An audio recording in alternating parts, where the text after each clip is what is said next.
Welcome once again onto your lunchtime news. My name is Patricia Lukoma Mpango. Let's head straight into the bulletin. Now, Pope Francis has released an audio message to thank people for their prayers.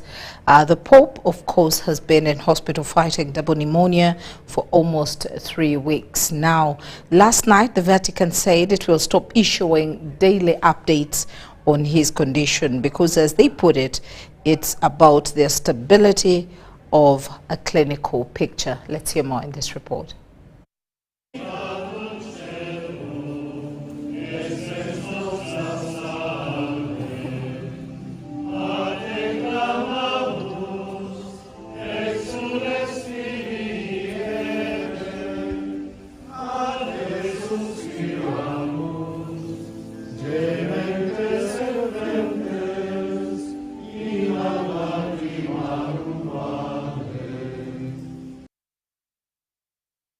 Agradezco de todo corazón las oraciones que hacen por mi salud desde la plaza.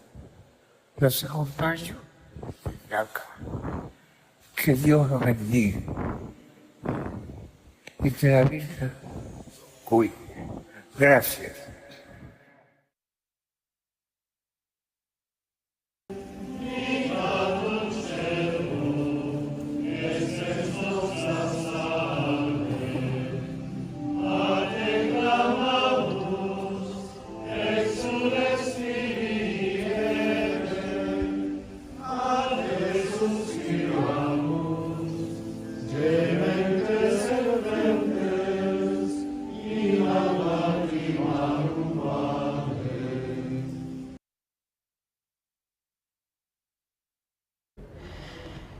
Well, now a Minister for Land, Housing and Urban Development, Judith Nabakova, has condemned the persistent political criticism of government programs, urging politicians to support initiatives rather than undermining them. The minister made these remarks during the official handover of land titles to over 400 residents in Gomba district.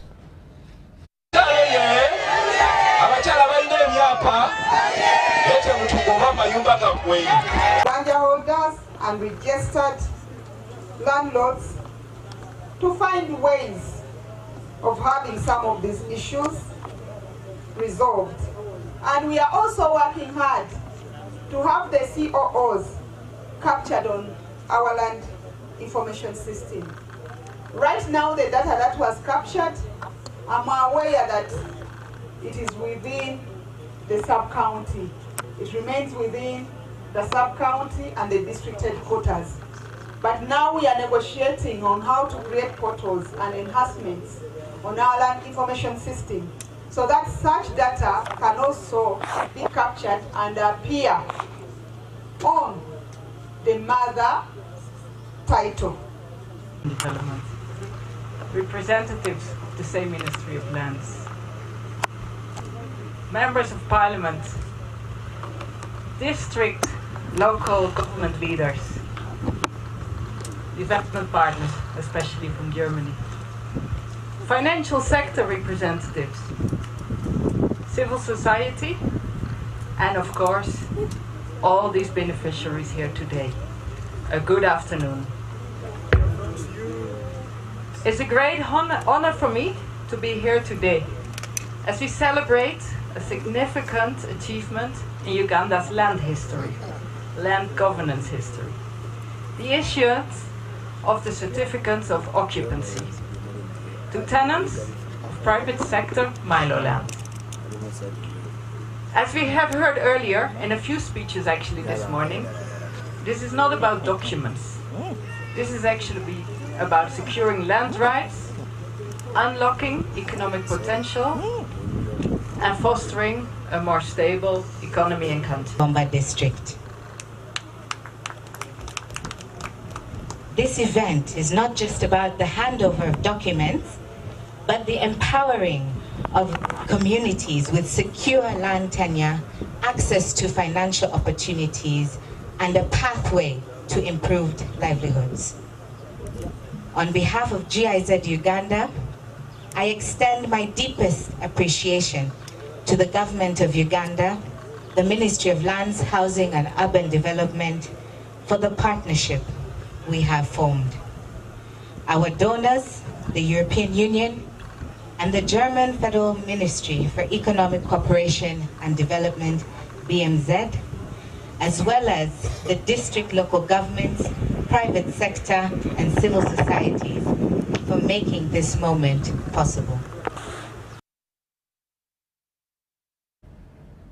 Now, MTN Uganda sustained a positive trajectory across all business segments in 2024, registering a double-digit growth across all revenue lines. In 2024, the telecom company recorded a 641.5 billion shillings, a surge of 30.1% in profit after tax. We have details. 1 trillion Uganda shillings, translating to 19%. MTN Uganda's profit after tax surged to 641 billion Uganda shillings in 2024 calendar year, reflecting an increase of 20.2% in revenue performance. The audited financial statement indicates that total revenue hit 3.1 trillion Uganda shillings, translating to 19% growth on an annual basis. We have invested over the period about 418 billion shillings, which has increased our 4G and 5G coverage to 87.9 and 15.3% respectively. And I think today we are proud to note that our 5G coverage is the most expansive in this country. When we were exiting 2023, we had about 37 sites. And as we speak now, we have over 538 5G sites here in Uganda being provided by ourselves. The steady growth in revenue is anchored on positive performance across all the company's businesses and the stability of Uganda's economy. Of course, transaction volumes, 26% growth, value, had a 19.1%. So we closed at 158 trillion in terms of transaction value, moving from 133 trillion. This again was predominantly driven by liquidity enhancements that we did in the market. We did recruit a number of super agents. We beefed up the value proposition for the dealers, as well as adding more trust banks on the platform. That enabled us be able to connect an additional 1,000 bank agents to be able to give liquidity to our agents. In 2024, data revenue grew by 30.5%, voice revenue by 12.7%, overall voice subscribers grew by 13.2%. Meanwhile, the volume of mobile data transactions shot up by 26.6% to 4.3 billion Uganda shillings. So super happy that, we have our revenue crossing over 3 trillion. Then you have your profitability, EBITDA above almost 1.7 trillion, growing at 20% year on year. And then PAT, profit after tax, growing at over 30% year on year. So the initiatives and investments we've done and the capex, you can see that the intensity is flat. So even if we increased how much we spent year on year, when you look at our capex over revenue for the same period, it's flat. That demonstrates, how we're able to generate more from our assets. Looking ahead, the company is set to deepen its fintech expansion and accelerate the structural separation from the mobile money business, ensuring it continues to set the pace in digital finance. Maureen Babidie for UBC. Well, thank you very much there, Maureen. Now, the State Minister for Finance, Investment and Privatization, Evelyn Anite, has commissioned a factory that will manufacture agriculture equipment estimated at $30 million at the industrial park in Namamve. Anita noted that the factory will go a long way in improving and adding value on the agricultural products and called upon Ugandan investors to invest where return in investment is high for betterment of the economy.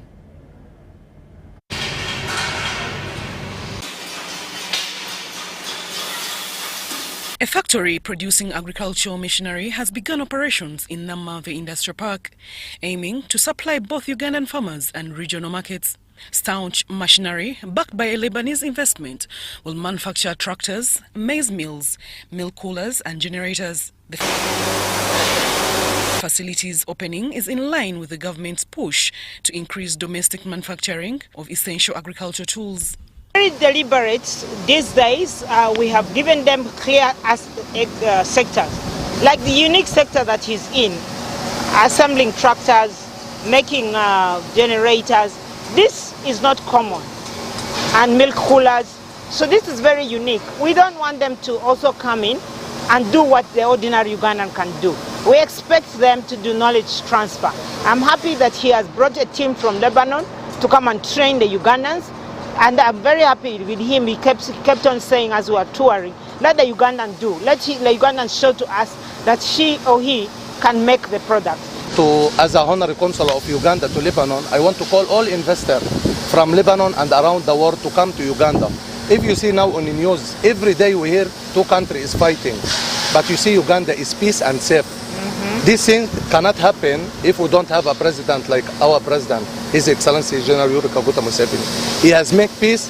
When I move, I see some people said we are tired of peace. Please, I have come from a country where there is war. Don't be tired of peace. We must put all our effort to maintain a peaceful Uganda. I want also to say something at the end. We need some discussion more with Honorable Anita to see how to really take this factory to another level. Where we have reached is a big achievement, and I know we are going to achieve more. This factory you see here is exporting items to Kenya, Rwanda, Tanzania, Burundi and South Sudan. And even we are going to export to Australia and Europe from Uganda. Evelyn Ainite, the State Minister for Investment, noted that this will help reduce the country's reliance on imports and boost farm productivity. The factory employs over 100 Ugandans, and with future plans of expanding in other parts of the country. Zahara Abigaba, UBC News. Now that's what we call productivity. Stakeholders in humanities want spiritualism considered as an alternative for medical provision. Professor Elizabeth Chazike of Chambogo University reiterates that research is being done to include traditionalists into the transdisciplinary academic framework in the medical sector. Researchers are developing strategies to incorporate the influence of indigenous spiritual and traditional religious beliefs into the formal medical catalogue. They believe that faith and healing are deeply connected to the health-seeking individual. To look at how do these two, faith, that belief or kukiriza in Uganda, and then the healing process, what is the connection between these two? Can you be healed without faith, or do you need faith to be healed? This is controversial, and different people interpret it from different ways. Can someone just by reading a Quran for you enough to heal you? Chambogo University, through the College of Humanities, is mobilizing researchers to compile scholarly literature in the effort to formalize traditional and herbal practices into biomedical treatment. Spiritual sensibility in all the peoples in Uganda, which has a great richness. And I think as we are reconsidering in the face of things like climate change we were just talking about, whether our scientific methods are robust enough, are helpful enough, we need to explore all forms of knowledge and engage with them in different ways and test them and see whether we've been missing a trick by using sort of one stream of methods or one stream of knowledge. Policymakers are urged to support the integration of traditional religious beliefs by influencing financial allocations for value addition. I said it really requires engagement, stakeholders engagement. It requires a lot of regulations, because sometimes that is why people go into, I would say, illegal acts in the name of providing medicine, especially the traditionalists and so on. So all these things really need to be regulated. Traditionalists expressed willingness of adding value to their spiritual interventions to attract scientists to recognize their significant contribution in the health sector. We need to contextualize the indigenous way of understanding health and its management. The United Nations encourage indigenous people to maintain, to control, to develop their own health, medicine practices and culture expressions. And this would serve us very much. Based on social scientists, traditional religious beliefs, health-seeking behaviors and mental health issues are key towards faith-based healing as they attach healing to mindset and faith. Komagum Rogers and Abdul Nasir Luwama for UBC. That's enough. Thank you. State Minister for Children and Youth Affairs Balam Barugahara has directed all resident district commissioners RDCs to ensure that the youth who complete vocational training are provided with government funds such as MTN and parish development model to help them start businesses and escape poverty. Barugahara made these remarks during the graduation ceremony of 100 students trained by an NGO where he represented the Vice President Jessica Alupo. In her message, Vice President Alupo pledged to provide the graduates with essential items including sewing machines and hair dryers.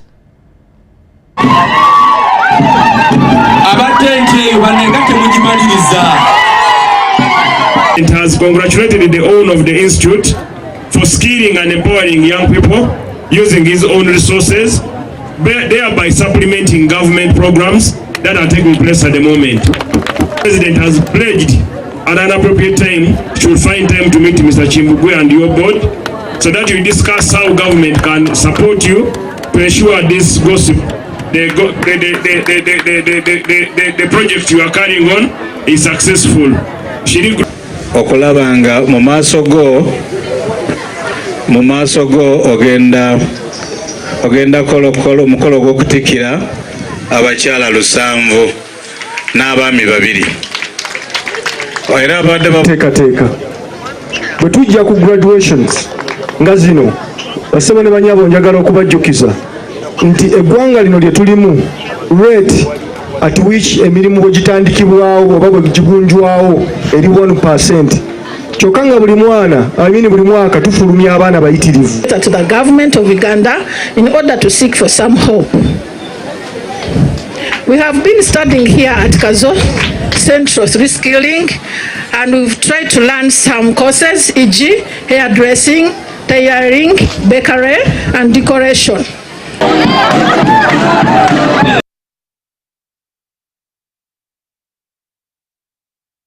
Now let's look at that Teso riot where violence erupted in Soroti city after a court hearing in the highly publicized murder case of 5-year-old John Faith. Appeal ended in frustration for the public. Now the Grade 1 Magistrates Court had convened to hear the case involving the brutal murder of a pupil at Jozan Nursery Primary School in Soroti. However, the session quickly turned sour when the public learned that the accused would not appear in person but virtually via Zoom. The suspects, including school officials and the police officer, had been remanded to various prisons in the Teso region in connection with Apio's death, which occurred earlier this year. The decision to adjourn the case until March 20th, 2026 further fueled outrage among local residents who had gathered outside the court alley that morning, anticipating a physical hearing. Now, many expressed disappointment, alleging that the suspects were being afforded special treatment due to their wealth and influence. The tension had been building throughout the day, soon exploding into a violent protest. Now, in a dramatic turn, protests stormed Jozan Nursery Primary School, looting school property before setting the building ablaze. Police and Uganda People's Defense Force UPDF personnel were deployed to quell the unrest, clashing with demonstrators. Security forces fired tear gas to disperse the crowds, but the situation remained volatile for several hours.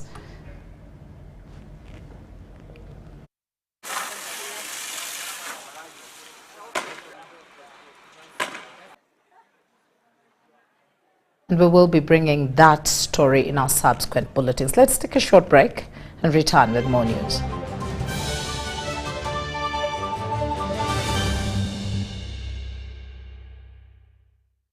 Here's your chance to win school fees for your child for a whole year. Just pay school fees using Momo. Hey, Nkowe High School. Now wana tufunye wo muwanguzi owa MTN Momo. Ye wangu de school fees ezo mwaka mulamba tebereza. Hey, owulira otya mutima kati. Banange sanyu byennyina lya muntu wagonya njaganya ngo amali wa lonje erinyo. Esisi? Njani awangula school fees. Eza Momo. Eza Momo. Ezo mwaka mulamba. Okumala mwaka mulamba ndi musanyu. Oh my goodness. Banange MTN mwene yanza ne yanze. Wanji? Mwebale nnyo mwebalire ddala. Nkubiriza muzadde munnange yonna gy'oli. Wallahi it's a serious school fees for Momo Pay. Dial *165 *80 hash. Select option 2 for school pay. Select option 1 to pay school fees. Enter the student number and amount and approve the transaction. You will now enter the draw to win school fees for your child for a whole year.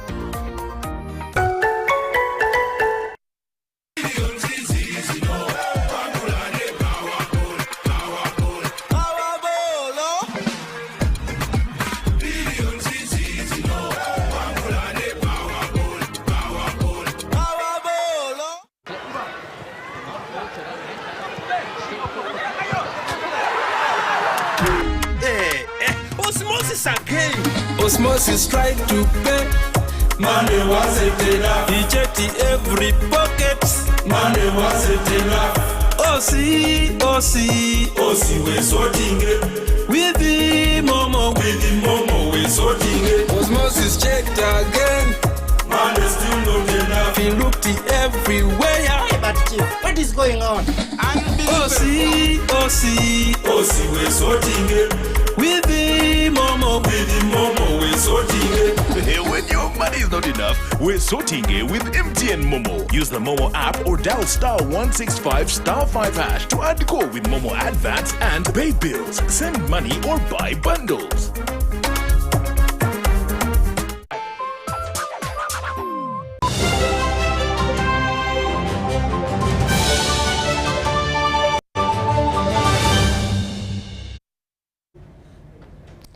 Welcome back. It's time to look at what's happening in the world of business and in the area of empowering women as a way of bridging the digital divide. MTN Uganda has provided ICT equipment worth 20 million to the 40 days over 40 Smile Foundation. The donation will boost digital literacy and learning opportunities for underprivileged children, equipping them with the necessary tools to thrive in today's digital world. Access to underprivileged children and improving the level of literacy in the community. And as MTN Uganda or the MTN Foundation, we are proud to be associated through the Changemakers Foundation that is basically targeting to support individuals or CBOs or any form of organized groups that have ideas or work that they're doing towards improving the life of the community. Among the people, among the organizations that won different items, and among the items that we got were computers, 5 desktops, we have a TV screen, we also have UPS, we have free internet for 3 months, and this will help us boost the digital skills in the community of Chibuli. The Angaza Resource Center serves 4 schools, and each day we receive at least 250 children who come here to study and improve in literacy. We find ourselves that we have a lot of schools in our community, but these schools, none of them tend to have things like a computer laboratory.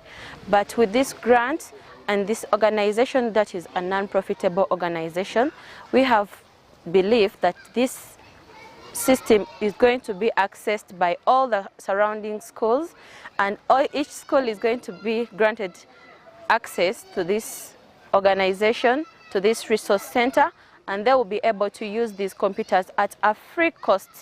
That means every child shall have the chance to learn. You get the answer you get here is the same answer you get. Now, in a bid to strengthen women's participation in leadership and civic progress processes, the Uganda Women's Network has hosted the National Women Leaders Summit to navigate the progress of women in the civic space. So we would like to advocate for reforms and to ensure women's fair access to the decision-making bodies and provide training for women political candidates to help build their skills, as well as voter and civic education and sensitization. Our biggest concern and demand is we need peace in elections, we need peace in the political processes happening in this country. As women, we have the biggest percentage, 52% and above, to change this country's political journey. That let us also be decent in the way we, for example, dress, because one of the issues that women bring out is that they are actually looked at as merely sex objects. Everything about a woman is nothing but sex. So I want to appeal to the women that let's be decent. You find women sometimes with breasts almost halfway exposed, with, you know, thighs halfway exposed. You are a married woman. For whom are you exposing these things? So let's be decent if we want to be respected by not only the men, but also by fellow women.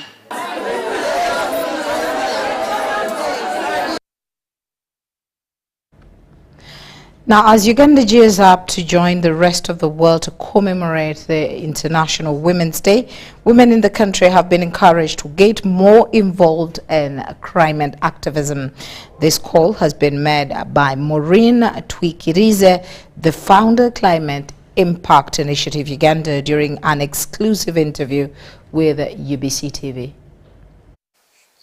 According to climate activist Maureen Twikirize, the impact of climate change majorly affects women, which calls for more women involvement in climate activism. This being a Women's Week, we are saying that women need to take these leadership positions to influence policy, and when they influence policy, that ensures that their views are equally represented in policy frameworks, and this will ensure, because climate change affects women disproportionately. She explains how women can do this activism. Start from where you are, and everyone has a role to play.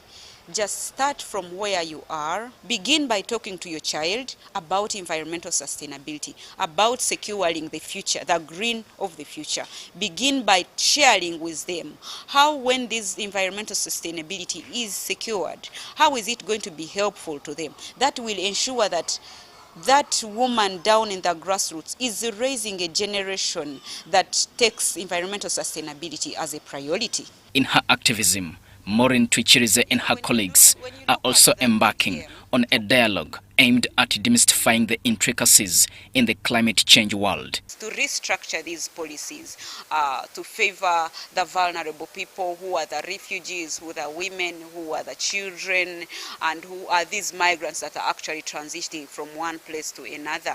Actually, most people think migration is from one country to another, but we have in-country migration, internally displaced persons. When you look at Kasese floods, those people were actually affected and at the verge, at the risk of economic vulnerabilities. The resolutions from this dialogue, slated for September this year, are expected to inform the discussions of COP30. Diano Olweny-Peters, UBC News in Kampala.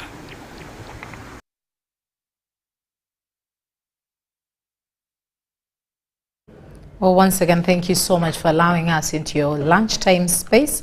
My name is Patricia Lukoma Mpango. Let's meet again at 8 and 10. Good afternoon.